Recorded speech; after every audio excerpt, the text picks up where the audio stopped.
أعوذ بالله من الشيطان الرجيم. بسم الله الرحمن الرحيم. يا أيها الذين آمنوا كونوا قوامين بالقسط شهداء لله ولو على أنفسكم أو الوالدين والأقربين إن يكن غنيا أو فقيرا فالله أولى بهما فلا تتبعوا الهوى أن تعدلوا وإن تلووا أو تعرضوا فإن الله كان بما تعملون خبيرا. يا أيها الذين آمنوا بالله ورسوله والكتاب الذي نزل على رسوله والكتاب الذي أنزل من قبل ومن يكفر بالله وملائكته وكتبه ورسله واليوم الآخر فقد ضل ضلالا بعيدا. إن الذين آمنوا ثم كفروا ثم آمنوا ثم كفروا ثم ازدادوا كفرا لم يكن الله ليغفر لهم ولا ليهديهم سبيلا. بشر المنافقين بأن لهم عذابا أليما. الذين يتخذون الكافرين أولياء من دون المؤمنين أيبتغون عندهم العزة فإن العزة لله جميعا. وقد نزل عليكم في الكتاب أن إذا سمعتم آيات الله يكفر بها ويستهزأ بها فلا تقعدوا معهم حتى يخوضوا في حديث غيره إنكم إذا مثلهم إن الله جامع المنافقين والكافرين في جهنم جميعا. الذين يتربصون بكم فإن كان لكم فتح من الله قالوا ألم نكن معكم وإن كان للكافرين نصيب قالوا ألم نستحوذ عليكم ونمنعكم من المؤمنين فالله يحكم بينكم يوم القيامة ولن يجعل الله للكافرين على المؤمنين سبيلا.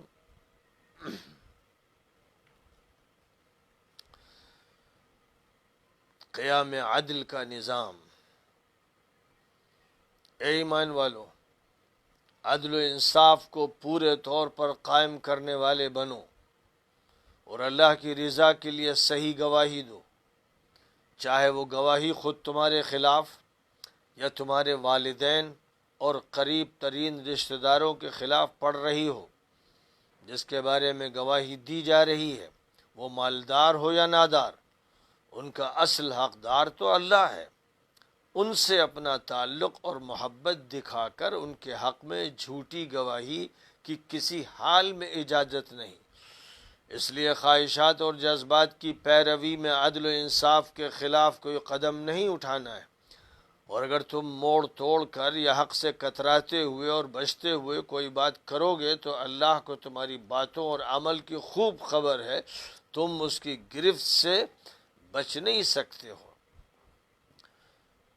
تجدید ایمان کی دعوت اور منافقوں کی بدکرداریاں. اے ایمان والو، اللہ اور اس کے رسول اور اس کی کتاب پر ایمان لاؤ جو اس نے اپنے رسول پر نازل کی ہے، اور ان کتابوں کو بھی مانو جو اس نے پہلے نازل کی ہیں، اور جو بھی اللہ اور اس کے فرشتوں اور اس کی کتابوں اور اس کے رسولوں اور آخرت کے دن کا انکار کرتا ہے وہ بدترین گمراہی کا شکار ہوتا ہے۔ جو لوگ ایمان لائے پھر انہوں نے کفر کیا، پھر ایمان لائے پھر کفر کیا، پھر کفر میں بڑھتے چلے گئے، اللہ ان کی مغفرت فرمانے والا نہیں اور نہ ان کو صحیح راستے کی رہنمائی عطا کرے گا۔ یہ بد کردار اور دوغلے منافق ہیں، ان منافقوں کو دردناک سزا کی خوشخبری دے دیجیے۔ یہ ایمان والوں کو چھوڑ کر کافروں سے دوستی چاہتے ہیں؟ کیا ان سے عزت اور قوت کے امیدوار ہیں؟ عزت و عظمت تو اللہ کے ہاتھ میں ہے، اور اس نے اپنی کتاب میں تم پر یہ حکم نازل کیا ہے کہ اگر تم سنو کہ آیات الہی کے ساتھ مذاق کیا جا رہا ہے اور ان کا انکار کیا جا رہا ہے تو ایسے لوگوں کے پاس بیٹھنا گوارا نہ کرو جب تک کہ وہ کسی دوسری گفتگو میں مشغول نہ ہوں۔ اگر ان کے ساتھ اس حالت میں بیٹھو گے تو انہی کی طرح شمار ہوگے۔ اللہ کافروں اور منافقوں کو ایک ساتھ اکٹھا کرے گا۔ یہ تمہارے حالات کے اتار چڑھاؤ کے انتظار میں رہتے ہیں، لہذا اگر تمہیں فتح حاصل ہوتی ہے تو کہنے لگتے ہیں کہ کیا ہم آپ کے ساتھ نہیں ہیں، اور اگر کافروں کا پلہ بھاری رہتا ہے تو کافروں سے جا کر کہتے ہیں کیا ہم آپ کے خلاف غالب نہیں ہو سکتے تھے، اور کیا ہم نے آپ لوگوں کا ان مسلمانوں کے مقابلے میں تحفظ نہیں کیا۔ اب اللہ ہی روز قیامت تمہارے درمیان فیصلہ فرمائے گا، اور اللہ ایمان والوں پر کافروں کا زور چلنے نہیں دے گا۔ سورۃ النساء کی یہ آیات کریمہ آیت نمبر 135 سے شروع ہوتی ہیں اور آیت نمبر 141 پر ختم ہوتی ہیں۔ ان آیات کی تلاوت کی گئی اور ان کا رواں ترجمہ پیش کیا گیا۔ ان آیات میں جو آیت نمبر 135 ہے اس میں اللہ تعالیٰ کی طرف سے اسلام کے عدالتی نظام کے بارے میں یہ بات وضاحت کے ساتھ ہر مسلمان کو سمجھا دی گئی ہے کہ اسلامی عدالت انصاف کے لیے قائم کی جاتی ہے، عدل کے لیے قائم کی جاتی ہے۔ اس کی ذمہ داری ہے کہ اس کے ذریعے سے تمام انسانوں تک عدل پہنچے، انصاف پہنچے، ہر شخص کو اس کا حق ملے۔ لیکن بہرحال جہاں تک عدالت کا تعلق ہے وہ فرشتوں پر تو مشتمل ہوتی نہیں ہے، نہ اللہ کے نبیوں پر مشتمل ہوتی ہے۔ ظاہر ہے کہ نبی پاک علیہ الصلاۃ والسلام جب تشریف فرما تھے تو آپ عدالت اسلامی کے چیف جسٹس تھے، اس وقت آپ ہی مرجع تھے، اس وقت بنیادی طور پر آپ کو فیصلہ کرنا تھا۔ لیکن اس وقت بھی آپ نے یہ بات ارشاد فرما دی تھی، مسلمانوں کو مخاطب کر کے یہ فرمایا کہ سن لو کہ تم میں سے اگر کوئی شخص میرے پاس بھی اپنا مقدمہ لے کر آئے اور چکنی چپڑی باتیں کرے اور میں اس کی زبان کے بیان سے متاثر ہوں، میں یہ سمجھوں کہ شاید حق اسی کا ہے اور میں اس کے حق میں فیصلہ کر دوں، جبکہ وہ جانتا ہے، اس کا دل جانتا ہے کہ وہ مستحق نہیں ہے اور حق اس کا نہیں ہے، اللہ جانتا ہے اور وہ بھی اپنے اندر کی بات جانتا ہے۔ میں تو اس کے بیان سے اور جن دلائل کو وہ لا کر پیش کرے ان سے متاثر ہو کر اگر اس کے حق میں فیصلہ کر دوں تو فرمایا رسول اکرم صلی اللہ علیہ وسلم نے وہ میرے پاس سے جہنم کے انگارے لے جا رہا ہے۔ وہ یہ نہ سمجھے کہ اس نے چکمہ دے کر جھوٹ بول کر مجھ سے فیصلہ اپنے حق میں کروا لیا، اور میں بھی ایک بشر ہوں، اللہ تعالیٰ کی وحی جب تک میرے پاس نہیں آتی اور اپنے اجتہاد سے میں کوئی فیصلہ کرتا ہوں تو اس میں غلطی کا امکان ہوتا ہے، اور جب اللہ کی وحی آتی ہے اور تصحیح اللہ کی طرف سے کر دی جاتی ہے تب پھر اس وقت اللہ کی طرف سے عصمت کا اور حفاظت کا انتظام ہوتا ہے۔ اس لیے جب میں تمہارے بیانات کی بنیاد پر فیصلہ کروں تو ممکن ہے کہ وہ فیصلہ صحیح نہ ہو، اس لیے جو شخص یہ جانتا ہے کہ فیصلہ اس کے حق میں کر دیا گیا اور اس نے اپنی چالاکی سے یہ فیصلہ کروا لیا تو پھر وہ سمجھ لے کہ اس کو جہنم میں جانا ہے اور وہ جہنم کے انگارے لے کر جا رہا ہے۔ جب نبی صلی اللہ علیہ وسلم یہ بات ارشاد فرما رہے ہیں اور حضور صلی اللہ علیہ وسلم کی یہ حدیث مختلف صحابہ سے منقول ہے، جب یہ بات آپ کے دربار سے صادر ہو رہی ہے اور آپ ایز اے چیف جسٹس یہ بات واضح فرما رہے ہیں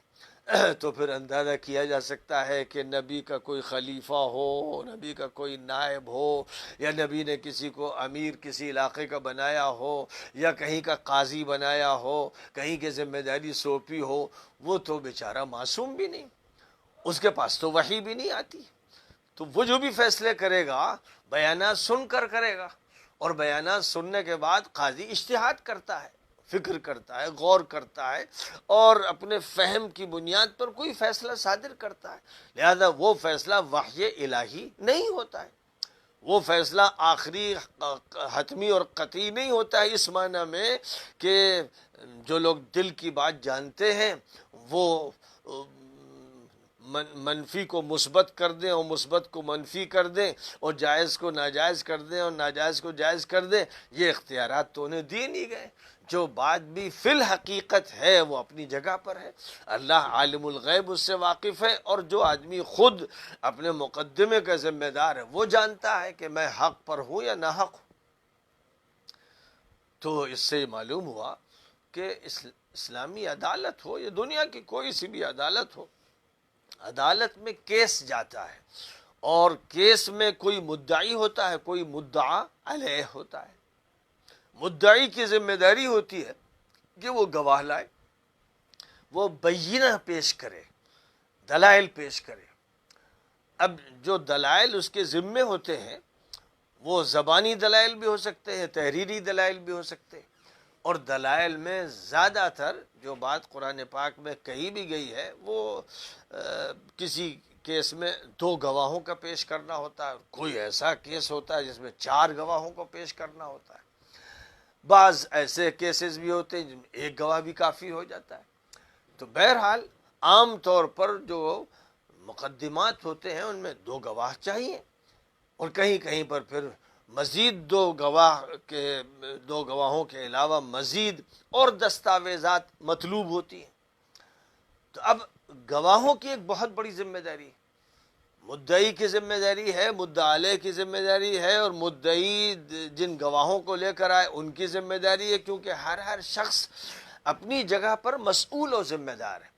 یہ نہیں کہ فلاں شخص نے مجھے استعمال کیا اور میں استعمال ہو گیا، اللہ کے ہاں یہ بات نہیں چلنے والی ہے۔ اللہ تعالیٰ نے ہر شخص کو اپنے کیے کا ذمہ دار بنایا ہے، ہر آدمی اپنے عمل کا ذمہ دار ہے۔ کل نفس بما کسبت رہینہ، جو بھی انسان کرتا ہے وہ اپنے کیے کا ذمہ دار ہے، اور اپنے اسی عمل کی بنیاد پر وہ گروی رکھ دیا جاتا ہے، یعنی جیسا عمل ہوگا ویسا اس کے ساتھ معاملہ ہوگا۔ اور کہیں فرمایا لا تزر وازرۃ وزر اخری، کوئی بھی کسی دوسرے کا بوجھ نہیں اٹھائے گا، ہر آدمی کو اپنا بوجھ اٹھانا ہے۔ تو چونکہ ہر فرد پر اس کی ذمہ داری عائد کی گئی ہے، اس لیے یہاں پر یہ بات فرمائی جا رہی ہے کہ سن لیں، تمام لوگ سن لیں کہ ان کو حق کی گواہی دینی ہے، انہیں سچائی بتانی ہے، انہیں امانت کا ثبوت دینا ہے، ان کو دیانت کا پورا لحاظ رکھنا ہے، ان کو غلط بیانی نہیں کرنی ہے۔ دنیا میں وہ غلط بیانی سے اور جھوٹی گواہی سے فائدہ اٹھا سکتے ہیں، وقتی طور پر وہ فائدہ اٹھا لیں گے، لیکن جس کے یہاں معاملہ ہے، مرنے کے بعد جہاں جانا ہے، جہاں عدل و انصاف کے فیصلے ہوں گے، وہاں پر جس نے جہاں جھوٹ بول کر، دھوکہ دے کر، خیانت کر کے حق مارا ہے، وہ بچ نہیں سکے گا اللہ کی گرفت سے، بچ نہیں سکے گا اللہ کی پکڑ سے۔ کسی نے انسان کا حق مارا ہے تو اس انسان کو حق دینا پڑے گا۔ اللہ اپنے حق کو تو چاہے گا تو معاف کر دے گا، لیکن احادیث سے یہ بات معلوم ہوتی ہے کہ دوسرے کسی کا حق اللہ معاف نہیں کرے گا جب تک وہ شخص خود نہ معاف کر دے۔ لہذا جس نے کسی کا حق لیا ہے وہ اس سے اس حق کے بارے میں بات کر کے اس کو راضی کر لے اور وہ اسے معاف کر دے اور وہ اپنے حق سے دستبردار ہو جائے اور وہ اپنے حق سے تنازل اختیار کر لے، تبھی مسئلہ حل ہو سکتا ہے۔ ورنہ کسی شخص کا حق اگر کسی کے اوپر باقی ہے تو وہ حق اس کے ذمے ہے، اسے وہ حق دینا ہے۔ اگر وہ حق نہیں دے پائے گا، اور ظاہر ہے کہ قیامت میں نہ کسی کے پاس درہم ہوں گے، نہ دینار ہوں گے، نہ روپے ہوں گے، نہ پیسے ہوں گے، تو انسان کے اعمال کو سکے کی جگہ پر جزا کا ذریعہ بنایا جائے گا۔ یعنی ایک شخص جس کے ذمے دوسروں کے حقوق ہیں، اس شخص کے اعمال لے کر اس کو دیے جائیں گے۔ اس کا اللہ کے ہاں کیا نظام ہے، عادلانہ نظام کے لیے کیا طریقہ کار ہے، تو اللہ جانتا ہے۔ اس کی تفصیلات نہیں بیان کی گئی کہ کس کے کون کون سے عمل لیے جائیں گے اور کس کو دیے جائیں گے اور کس طرح دیے جائیں گے، لیکن اتنی بات طے شدہ ہے اسلامی نظام میں کہ جس کا جو حق ہے وہ اس کو ملنا چاہیے، اور وہ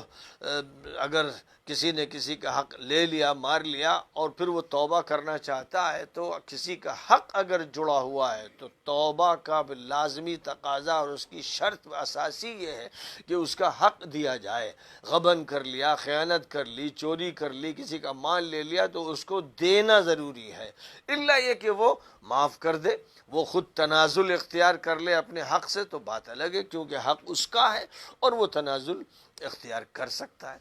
تو یہاں جو بات ارشاد فرمائی جا رہی ہے، جو بہت ہی اہم بنیاد ہے، عدالت کے لیے بنیاد ہے، مقدمے کے لیے بنیاد ہے، وہ یہ کہ اے ایمان والو، عدل و انصاف کو قائم کرنے والے بن جاؤ اور گواہی اللہ کے لیے دو، سچی گواہی دو۔ یہ تمہارے ذہن میں ہونا چاہیے کہ اللہ دیکھ رہا ہے، اللہ سن رہا ہے، اللہ جان رہا ہے۔ اس لیے جھوٹ سے کام چلا لینے کا جو عمل ہوتا ہے، اپنے لیے یا کسی کے لیے بھی جھوٹ بول کر جو لوگ کام چلاتے ہیں، ان کو معلوم ہونا چاہیے کہ گرفت اللہ فرمائے گا، وہ علم رکھتا ہے، وہ جانتا ہے۔ اور اس نے فرمایا، اتنی تاکید کے ساتھ بات فرمائی گئی کہ گواہی تمہارے خلاف جا رہی ہو، تمہارے محترم والدین کے خلاف جا رہی ہو، تمہارے قریب ترین رشتہ داروں کے خلاف جا رہی ہو، اب اس سے زیادہ تو اور کچھ کہا نہیں جا سکتا تھا۔ جو آخری شکل ممکن ہو سکتی تھی کہ اپنے خلاف اور اپنے بزرگ والدین کے خلاف اگر وہ کوئی غلط بات کہہ رہے ہیں، تو تمہارے اوپر ذمہ داری ہے کہ ہر فرد اپنے عمل کا مسئول ہے، ذمہ دار ہے، اپنے ایمان کا، اپنی دیانت کا، اپنی امانت کا ذمہ دار ہے۔ اس لیے یہ فرمایا جا رہا ہے کہ تم حق کی بنیاد پر گواہی دو، سچائی کی بات کہو اور انصاف کو ہر حالت میں قائم رکھو۔ اور جس کے بارے میں بات ہو رہی ہے، مقدمہ جس سے متعلق ہے، وہ مالدار ہے یا غریب ہے، اس کو مت دیکھنا۔ اللہ تعالیٰ کے ذمے ہے، مالدار بھی اللہ کے ذمے، غریب اللہ کے ذمے۔ یہ فیصلہ اللہ کو کرنا ہے کہ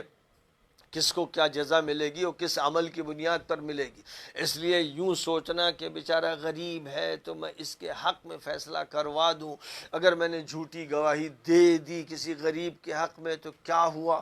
اللہ کے یہاں یہ ہے کہ یہ عدل کا قتل ہوا، یہ انصاف کے خلاف ہوا۔ وہ غریب ہے، اللہ اس کو غنی کرے گا، یہ تمہاری ذمہ داری نہیں کہ تم غریب کا ٹھیکہ اس معنی میں لے لو کہ تم عدل کے خلاف بات کرو، انصاف کے خلاف بات کرو، کبھی اس کے فقر دیکھو، کبھی اس کا غنا دیکھو کہ بھئی دولت مند ہے اور بڑے باعزت یہ صاحب ہیں اور ان کا بڑا احترام ہے اور بہت سے کاموں میں، خیر کے کاموں میں حصہ لیتے ہیں، تو ان کے حق میں گواہی دے دی جائے۔ بالکل اس بنیاد پر بھی گواہی نہیں دی جائے گی، نہ کسی کی دولت دیکھی جائے گی، نہ کسی کا فقر دیکھا جائے گا، نہ رشتہ دیکھا جائے گا، نہ تعلق دیکھا جائے گا۔ سب سے بلند ہو کر صرف اللہ کو نگاہ میں رکھا جائے گا، گواہی اللہ کے لیے دی جائے گی۔ اس لیے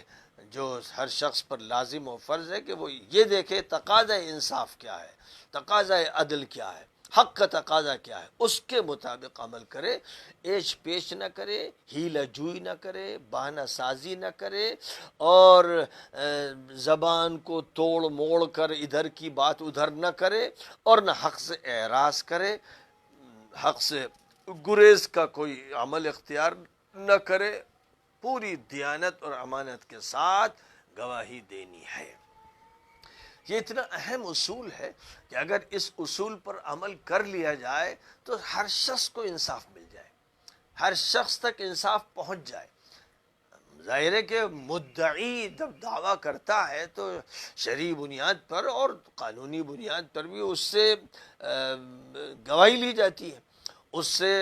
ثبوت طلب کیا جاتا ہے، جو بھی کیس ہے اس کیس کے بارے میں ثبوت طلب کیا جاتا ہے۔ اب ثبوت کی بہت سی شکلیں ہوتی ہیں قانون میں، مثلا زمین کا کوئی مسئلہ ہے، پلاٹ کا مسئلہ ہے، خریداری کا مسئلہ ہے، تو اب رسید طلب کی جائے گی اور دستاویزات طلب کی جائیں گی، رجسٹری کے کاغذات طلب کیے جائیں گے، اور پھر ان کی تحقیق ہوگی کہ رجسٹری صحیح ہے کہ نہیں ہے، اندراجات صحیح ہیں کہ نہیں ہے۔ یہ سب چیزیں ہیں جن کی حیثیت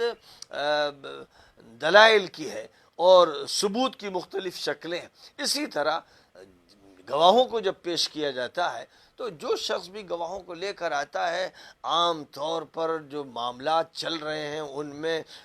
کبھی گواہ خریدے جاتے ہیں، کبھی رشتے کی بنیاد پر لایا جاتا ہے، کبھی دوستی اور تعلق کی بنیاد پر لایا جاتا ہے، اور گواہ کو بات سمجھا دی جاتی ہے، وکیل کے ذریعے سمجھا دی جاتی ہے یا مدعی کے ذریعے سمجھا دی جاتی ہے کہ یہ کہنا ہے تمہیں، اس سے بحث نہیں کہ جو کہلوایا جا رہا ہے وہ صحیح ہے یا غلط ہے۔ تو یہ کسی مومن کی شان نہیں ہے، یہ مسلمان کا رویہ اور طرز نہیں ہے۔ اسی لیے آگے چل کر یہ بات ارشاد فرمائی گئی کہ اے وہ لوگوں جو ایمان لائے ہو، کہتے ہو مومن ہے، تم اپنے ایمان کی تجدید کرو۔ ایمان والوں سے کہا جا رہا ہے ایمان لاؤ، آمنو یا ایھا الذین آمنو آمنو، اے وہ لوگوں جو ایمان لائے ہو ایمان لاؤ۔ اس کا مطلب یہی ہوا کہ تمہارا ایمان رسمی ہے، تمہارا ایمان نمائشی ہے، تمہارا ایمان عرفی ہے، تمہارا ایمان موروثی ہے، پشتینی ہے، یعنی ایک ایمان ہے اس طرح کہ کبھی لوگ مسلمان شمار ہو رہے ہیں، معاشرہ مسلمانوں کا ہے اور لوگ مسلمان شمار ہو رہے ہیں، لیکن مسلمان شمار ہونا لوگوں کے درمیان ایک الگ بات ہے، اور اللہ کے نزدیک مومن اور مسلم شمار ہونا یہ الگ بات ہے۔ اللہ تعالیٰ کی طرف سے یہ فرمایا جا رہا ہے، مسلمانوں سے کہا جا رہا ہے، مومنوں سے کہا جا رہا ہے اللہ پر ایمان لاؤ، رسول پر ایمان لاؤ، کتاب پر ایمان لاؤ، اور اللہ نے جو اور پہلے کتابیں نازل فرمائی ان پر ایمان لاؤ، ایمان کی تجدید کرو، ایمان کو تازہ کرو، ایمان کو زندہ کرو، ایمان کے تقاضے پورے کرو۔ یاد رکھو کہ جو بھی اللہ کا منکر ہے، اس کے فرشتوں کا، اس کی کتابوں کا، اس کے رسولوں کا، آخرت کے دن کا، وہ گمراہ ہے۔ جب یہ بات کہی جاتی ہے تو لوگوں کے ذہن میں آتا ہے کہ غیر مسلم مراد ہے، بالکل نہیں، خطاب ہو رہا ہے ایمان والوں سے۔ بہت سے لوگ ہیں جو مسلمان ہیں لیکن اللہ کو اور اللہ کی پوری صفات کے ساتھ، اسماء حسنہ کے ساتھ، افعال کے ساتھ، تصرفات کے ساتھ نہیں مانتے۔ اللہ ایک اتنا کہتے ہیں، لیکن اللہ ہی مالک ہے اور اللہ ہی حاکم ہے اور اللہ ہی قانون ساز ہے، یہ ذہنوں میں نہیں ہے۔ دماغوں میں یہ ہے کہ قانون سازی کا کام تو پارلیمنٹ کرتی اور عدالت، ہائی کورٹ، سپریم کورٹ وغیرہ کے ذریعے سے فراہم کی جاتی ہے۔ دماغ میں یہ ساری باتیں ہیں، یہ اللہ ذہن میں اللہ پر ایمان کے ساتھ اللہ کی حاکمیت پر ایمان اور مالکیت پر ایمان اور خالقیت پر ایمان اور معبودیت پر ایمان سب مستحضر نہیں ہے۔ بہت بڑی تعداد مسلمانوں کی ایسی ہے جن کو اللہ کی معرفت حاصل نہیں، اور ایمان بس روایتی قسم کا ہے جو ایمان چلا آ رہا ہے لوگوں میں۔ اسی طرح فرشتوں پر ایمان بھی بڑا مجمل قسم کا ہے، وضاحت نہیں ہے، اور فرشتوں کا مقام کیا ہے، ان کی حیثیت کیا ہے، وہ اللہ کے بندے کس طرح ہیں اور اللہ نے انہیں کیا کام سونپے ہیں، اور وہ کن چیزوں میں مددگار ہوتے ہیں اور کن چیزوں میں وہ پکڑ بھی کر سکتے ہیں، ساری تفصیل کے ساتھ ذہن میں معلومات نہیں رہتی ہیں۔ تو مسلمانوں کے ذہن خالی رہتے ہیں۔ اور رہ گئی بات کتابوں کی، تو ماضی کی جو کتابیں ہیں ان کے بارے میں تو عام طور پر لوگ جانتے بھی نہیں ہیں کہ تورات کب نازل ہوئی، کس پر نازل ہوئی، اور انجیل کب اور کس طرح نازل ہوئی، تورات کے مضامین کیا ہیں، انجیل کے مضامین کیا ہیں، زبور کے مضامین کیا ہیں۔ اکثر لوگ اچھے خاصے پڑھے لکھے لوگ بھی جانتے نہیں، مجمل ایمان رکھتے ہیں، چلیے وہ مجمل ایمان بھی کافی ہو جائے گا، لیکن جب قرآن پر ایمان کی بات کہی جاتی ہے تو اکثریت مسلمانوں کی قرآن پر بھی ایسا مجمل ایمان رکھتی ہے کہ ہاں قرآن ہے، اللہ کی کتاب ہے، قرآن نبی پر اترا اور قرآن مقدس کتاب ہے، بس ہم قرآن پہ ایمان رکھتے ہیں۔ لیکن قرآن پر ایمان رکھنے کا مطلب یہ ہے کہ قرآن کے ہر جز پر، ہر آیت کے معنی پر، اس کے تقاضے پر ایمان لایا جائے۔ قرآن نے جو عقائد کی تفصیلات بتائی ہیں، جو اخلاق بتائے ہیں، جو معاشرت بتائی ہے، جو عبادات سکھائی ہیں، جو سیاست بتائی ہے، حکومت کا جو نظام بتایا ہے، تعلیم و تربیت کا جو طریقہ عطا فرمایا ہے، تجارت کے جو اصول ذکر کیے ہیں، معاشیات کی جو تفصیلات بیان کی، ان سب پر ایمان لانا ہے۔ اور ان پر ایمان لانے کا مطلب یہ ہوا کہ تاجر قرآن کی طرف رجوع کرے، ڈاکٹر قرآن کی طرف رجوع کرے، حاکم قرآن کی طرف رجوع کرے، عابد و زاہد رجوع کرے، معلم و مدرس رجوع کرے، سب کو قرآن کی طرف رجوع کرنا ہے کہ پہلے وہاں سے بنیادی معلومات حاصل کرنی ہے، پھر نبی صلی اللہ علیہ وسلم کی طرف، کتبہ و رسولہ، کتاب کے بعد رسول کا درجہ آ جاتا ہے، کیونکہ جو کتاب اللہ کی طرف سے عطا کی جاتی رہی ہے اور آخر میں قرآن پاک عطا کیا گیا، اب اس قرآن پاک کو سمجھنے کے لیے، اس کو برتنے کے لیے اور اس کی گہرائی میں اترنے کے لیے رسول کا سہارا ضروری ہے۔ یعنی رسول پھر بتائیں گے کہ قرآن کی اس آیت کا مطلب کیا ہے، اور قرآن کی ان آیات کا یا سورے کا مطلب کیا ہے، اور نبی اپنی زبان سے بھی بتائیں گے اور اپنے عمل سے بتائیں گے، اور آپ نے بتایا اور جو کچھ بتایا اسی کو سنت کہتے ہیں، اسی کو حدیث کہتے ہیں، اور اس کا جو پورا خاکہ ہے وہ سیرت میں ہے، سیرت رسول صلی اللہ علیہ وسلم۔ تو نبی پر ایمان بھی بہت ہی مجمل سا ہے، بڑا روایتی قسم کا ایمان ہے کہ رسول کو مانتے ہیں، لیکن جب تفصیلات میں بات جاتی ہے تو پھر نظر آتا ہے کہ یہ تو منکر ہے۔ اس لیے ایمان والوں سے ایمان کی تجدید کی جب بات کی جا رہی ہے، اور یہ کہ وہ آخرت پر ایمان رکھتے ہیں، ہاں مانتے ہیں آخرت، کیا مانتے ہیں؟ جس کو آخرت پر یقین ہو وہ غلط کام نہیں کر سکتا،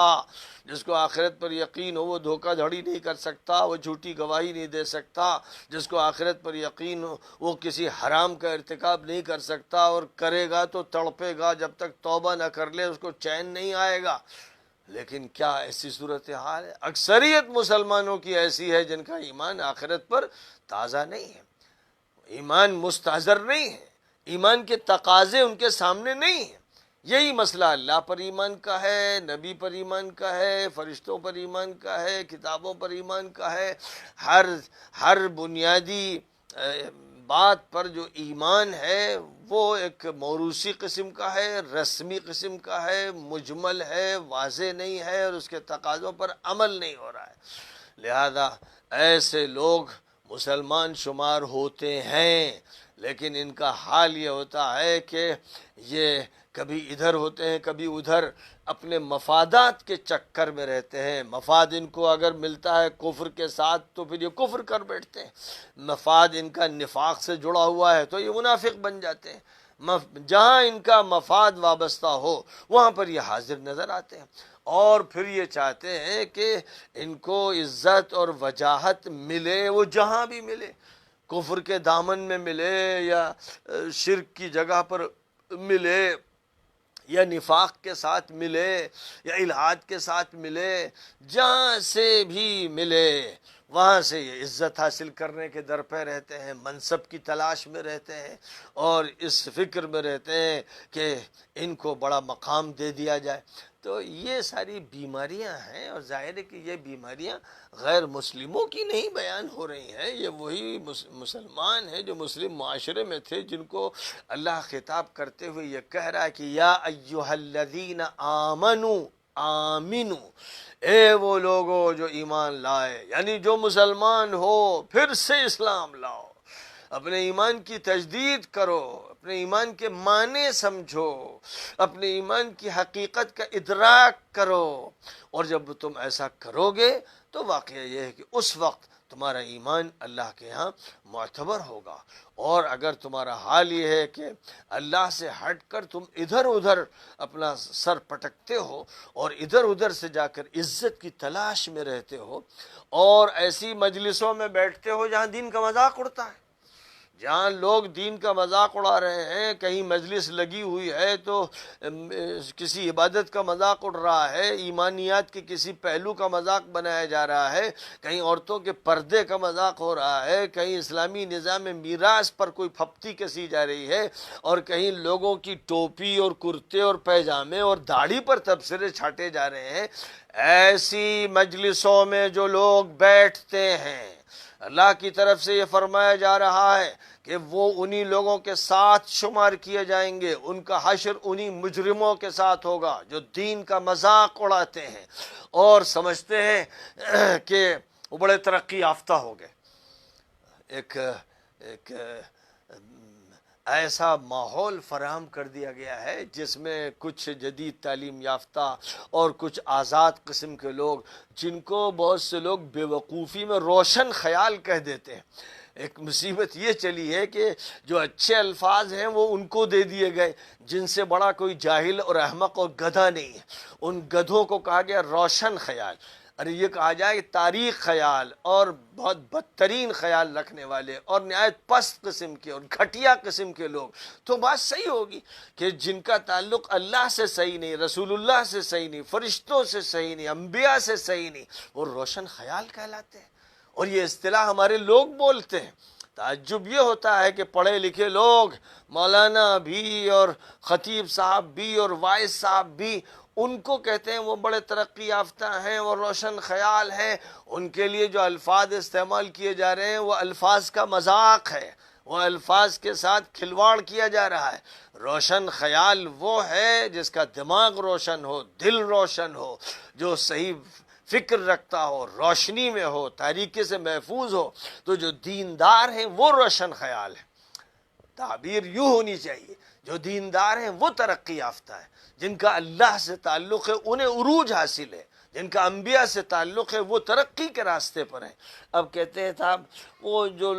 لوگ جو ترقی پسند ہیں، جو ترقی پسند ہیں، یہ انہیں کہا جا رہا ہے جو تنزل پسند ہیں، جو گڑھے میں گرتے چلے جاتے ہیں، جو کیچڑ میں گرتے ہیں اور جو گندے اور ناپاک ہیں، وہ ترقی پسند کہلاتے ہیں۔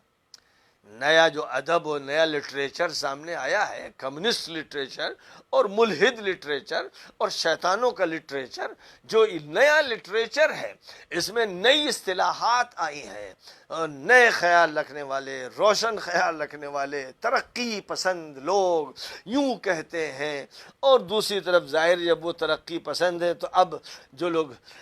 اسلام پسند ہیں ان کے بارے میں یہ کہا جاتا ہے کہ یہ دقیانوسی ہیں اور بہت ہی پست خیال ہیں اور تاریخ خیال ہے۔ مقابل میں پھر جو اصطلاحات دوسری ہیں اور جن اصطلاحات کے اندر ایک گھٹیا مفہوم پیش کیا جاتا ہے، وہ استعمال کی جاتی ہیں دینداروں کے لیے۔ تو الفاظ بدل دیے گئے ہیں، اور نبی صلی اللہ علیہ وسلم نے پہلے یہ بات ارشاد فرما دی تھی کہ سَتَكُونُ سَنَوَاتٌ خَدَّاعَاتٌ يُؤْتَمَنُ فِيهَا الْخَائِنُ وَيُخَوَّنُ فِيهَا الْمُؤْتَمَنُ۔ ایک دور ایسا آئے گا کہ جس میں فریب ہوگا، دھوکہ ہوگا، الفاظ کا غلط استعمال ہوگا، اصطلاحات کا غلط استعمال ہوگا۔ جو امانت دار ہوگا اس کو خائن کہا جائے گا، جو خیانت کرنے والا ہوگا اس کو امانت دار کہا جائے گا۔ اور بس اسی طرح سمجھیے جو تنزل پسند ہوگا اسے ترقی پسند کہا جائے گا، جو تاریخ خیال ہوگا اس کو روشن خیال کہا جائے گا۔ اس طرح الفاظ کا کھلواڑ کیا جائے گا، اور یہ کھلواڑ و دجل و فریب ایسا ہوگا کہ اچھے اچھے دیندار لکھنے والے بھی وہی لفظ بولنا شروع کر دیں گے۔ وہ ان کے لیے لفظ وہ استعمال کریں گے ناپاک، گندے اور غلیظ قسم کے لوگوں کے لیے کہ روشن خیال ہیں، آزاد خیال ہیں اور یہ ترقی پسند ہیں۔ یہ الفاظ ان کے لیے استعمال کریں گے۔ قرآن پاک نے سب کا جو ہے صحیح مقام متعین کر دیا ہے کہ جو لوگ اللہ کو چھوڑ کر کہیں اور جا کر عزت طلب کر رہے ہیں، اور جو لوگ بھی ایسی مجلسوں میں بیٹھتے ہیں جہاں دین پر پھپتیاں کسی جاتی ہیں، عقائد کا مذاق اڑایا جاتا ہے، اسلامی آداب کے بارے میں تبصرے کیے جاتے ہیں، اسلامی شریعت پر چٹکیاں لی جاتی ہیں، جو لوگ بھی ایسا کرتے ہیں ان کی مجلسیں شیطانی مجلسیں ہیں، ابلیسی مجلسیں ہیں، خبیث مجلسیں ہیں، منافقوں کی مجلسیں ہیں۔ ایسی مجلسوں میں شریک نہ ہوا کرو۔ شریفوں سے کہا جا رہا ہے، دینداروں سے کہا جا رہا ہے کہ ایسے گھٹیا اور ذلیل لوگوں کے پاس مت بیٹھا کرو۔ یہ اس لائق ہے کہ ان کو پیروں کی ٹھوکروں میں ڈالا جائے، ان پر تھوکا جائے۔ جو اس قابل ہے تم ان کی مجلس میں بیٹھتے ہو کہ یہ ادیب ہیں، یہ پروگریسو ہیں، یہ ایڈوانس ہیں، یہ ترقی یافتہ یا ترقی پسند ہیں، تم ان کو یہ لفظ دیتے ہو اس لیے کہ وہ یونیورسٹی کے پڑھے ہوئے ہیں، اس لیے کہ فلاں صاحب گریجویٹ ہیں، اس لیے کہ انہوں نے ایم اے کیا ہے، پی ایچ ڈی کیا ہے، اس لیے کہ وہ پروفیسر صاحب۔ یہ الفاظ کھوکھلے الفاظ ہیں، بے معنی الفاظ ہیں، تاریک الفاظ ہیں، بے حقیقت الفاظ ہیں۔ یہ در حقیقت سندیں ملتی ہیں دنیا کے ان علوم کے لیے کہ جو نوکر تیار کرتے ہیں، یعنی کوئی جسم کا نوکر ہوتا ہے اس کا نام ڈاکٹر ہوتا ہے، کوئی عمارت کا نوکر ہوتا ہے اس کا نام انجینئر ہوتا ہے، اسی طرح کوئی لکڑی کا کام کرتا ہے تو اس کو نجار کہہ دیتے ہیں، کوئی لوہے کا کام کرتا ہے تو اس کو حداد کہہ دیتے ہیں، وہ لوہار بنتا ہے، کوئی سونار بنتا ہے۔ تو کالجوں سے یونیورسٹیوں سے نوکر چاکر پیدا کیے جاتے ہیں، اور جہاں تک تعلق ہے دینی مدارس کا، وہاں سے فرشتے پیدا کیے جاتے ہیں، اولیاء پیدا کیے جاتے ہیں، صلحاء پیدا کیے جاتے ہیں، علماء پیدا کیے جاتے ہیں، اللہ کی معرفت رکھنے والے پیدا کیے جاتے ہیں، آسمان دنیا کا سفر کرنے والے پیدا کیے جاتے ہیں، ثریا پر فائز ہونے والے پیدا کیے جاتے ہیں۔ یہ فرق ہے جو سمجھنا چاہیے۔ مشکل یہ ہے کہ اس فرق سے ذہن خالی ہو گئے۔ فرمایا گیا کہ یہ جو منافق ہیں یہ سب، ان کو اللہ کافروں کے ساتھ جہنم میں اکٹھا کرے گا۔ یہ وہ منافق ہیں جو تمہارے اس انتظار میں رہتے ہیں کہ تمہیں نقصان کیسے پہنچے، تمہیں کیسے زوال ہو، تمہیں کیسے چوٹ لگے، اسی انتظار میں رہتے ہیں یہ خبیث اور بدباطن اور منافق۔ تمہیں فتح ملتی تو بھاگ آتے، ارے حضرت، ارے فلاں، ارے جناب، ارے ہمیں بھی اپنے ساتھ شامل فرمائیے، میں تو آپ ہی کے ساتھ ہوں، آپ سے بڑی محبت کرتا ہوں، اور چنا اور شکست ہو تو چپکے سے کھسک کے کافروں کے پاس پہنچتے ہیں کہ صاحب ہم تو آپ سے لڑ سکتے تھے، ہم بھی ان کے ساتھ مل سکتے تھے، لیکن ہم تو ان کو بیوقوف سمجھتے ہیں، آپ سے دوستی رکھتے ہیں، ہم آپ کے ہیں، آپ ہمیں اپنے ساتھ شمار کیجئے۔ دیکھیے ہم لڑنے نہیں آئے، ہم آپ سے جنگ کرنے نہیں آئے، مقابلے پر نہیں آتے ہیں، ہماری آپ کی دوستی بڑی پختہ ہے۔ یہ وہ باتیں ہیں جو ہوتی ہیں، نجی مجلسوں کی باتیں کچھ اور ہیں، اور جلوت کی باتیں کچھ اور ہیں، انجمن کی باتیں کچھ اور ہیں۔ اسی طرح منافقوں کا تعین ہوتا ہے۔ منافق بہرحال پہچان لیا جاتا ہے، کیونکہ کوئی بات ڈھکی چھپی رہتی نہیں ہے، کبھی نہ کبھی وہ جھوٹ بول دے گا، کبھی نہ کبھی غلط بیانی کرے گا، کیونکہ وہ اسی چکر میں ہے کہ وہ یہاں کچھ رہے وہاں کچھ رہے، تو کوئی نہ کوئی اس کی بات کو نقل کر ہی دیتا ہے کہ آپ سے یہ کہہ رہا تھا، وہاں تو یہ کہہ رہا تھا۔ اسی طرح لوگ پہچانے جاتے ہیں۔ لہذا خوب یاد رکھا جائے کہ یہ بات کی جا رہی ہے نبی پاک علیہ السلام کے دور کے لوگوں کی، جو نبی کے پاس آتے تھے، بیٹھتے تھے، سفر میں شریک بھی ہوتے تھے، نماز بھی مسجد میں پڑھتے تھے، پیچھے ادھر ادھر کی حرکتیں بھی کرتے تھے۔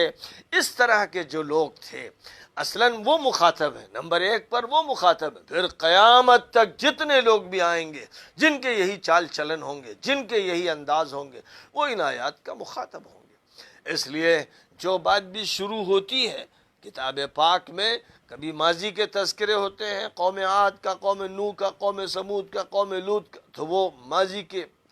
حالات ہوتے ہیں۔ کبھی نبی پاک علیہ السلام جس دور سے گزر رہے ہیں مکہ مکرمہ میں یا مدینہ منورہ میں، اس دور کے حالات کی تصویر پیش کی جاتی ہے، اور اس دور کے لوگوں کے تذکرے ہوتے ہیں اور انہیں مخاطب کیا جاتا ہے۔ اس لیے ہم ان آیات کے ذریعے ان کی تصویریں دیکھ رہے ہوتے ہیں جو نبی پاک علیہ الصلاۃ والسلام کے اس ماحول میں تھے اور آپ کے پاس آتے تھے، اور کچھ وہ کہ جو رات میں یہودیوں کے پاس جاتے تھے، اور ایسے بھی تھے جو مشرکوں سے پینگے بڑھاتے تھے، ایسے بھی تھے جو اپنے ہی ماحول میں رہتے، کبھی گھر میں آرام کرتے، عافیت کوشی اختیار کرتے، اور کبھی نبی کے پاس آ کر بڑی بڑی باتیں کرتے، بڑی لنترانیاں کرتے۔ یہ سب وہ لوگ ہیں جن کو یہ بتایا گیا کہ معاشرہ پہچان لے، منافق لوگ ہیں اور چوکنا رہنا چاہیے۔ مسلمانوں میں ہیں، یہ شمار کیے جاتے ہیں، الذین آمنو میں شامل رہتے ہیں، لیکن اسی کے ساتھ ساتھ کبھی تو ان کے اندر ایمان کا چراغ بجھنے لگتا ہے، کبھی یہ کفر کرنا شروع کر دیتے ہیں، کبھی اور کوئی حرکت کر بیٹھتے ہیں، لیکن اسی طرح ان کی زندگی گزرتی رہتی ہے۔ اب مسلمانوں کو جو صحیح معنی میں مسلمان بن کے رہنا چاہتے ہیں، ان سے چوکنا رہنا چاہیے، اپنا تحفظ کرنا چاہیے، ان کو پہچاننا چاہیے ان کی انہی حرکتوں سے۔ اس طرح سے یہاں ان آیات میں منافقوں کا ذکر ہوا۔ آگے جو آیات آ رہی ہیں وہ خاص طور پر لفظ نفاق کے اور منافق کا استعمال کرنے کے ساتھ ساتھ مزید وضاحتی بیانات کے ساتھ انشاءاللہ آئیں گی۔ وآخر دعوانا ان الحمد للہ رب العالمین۔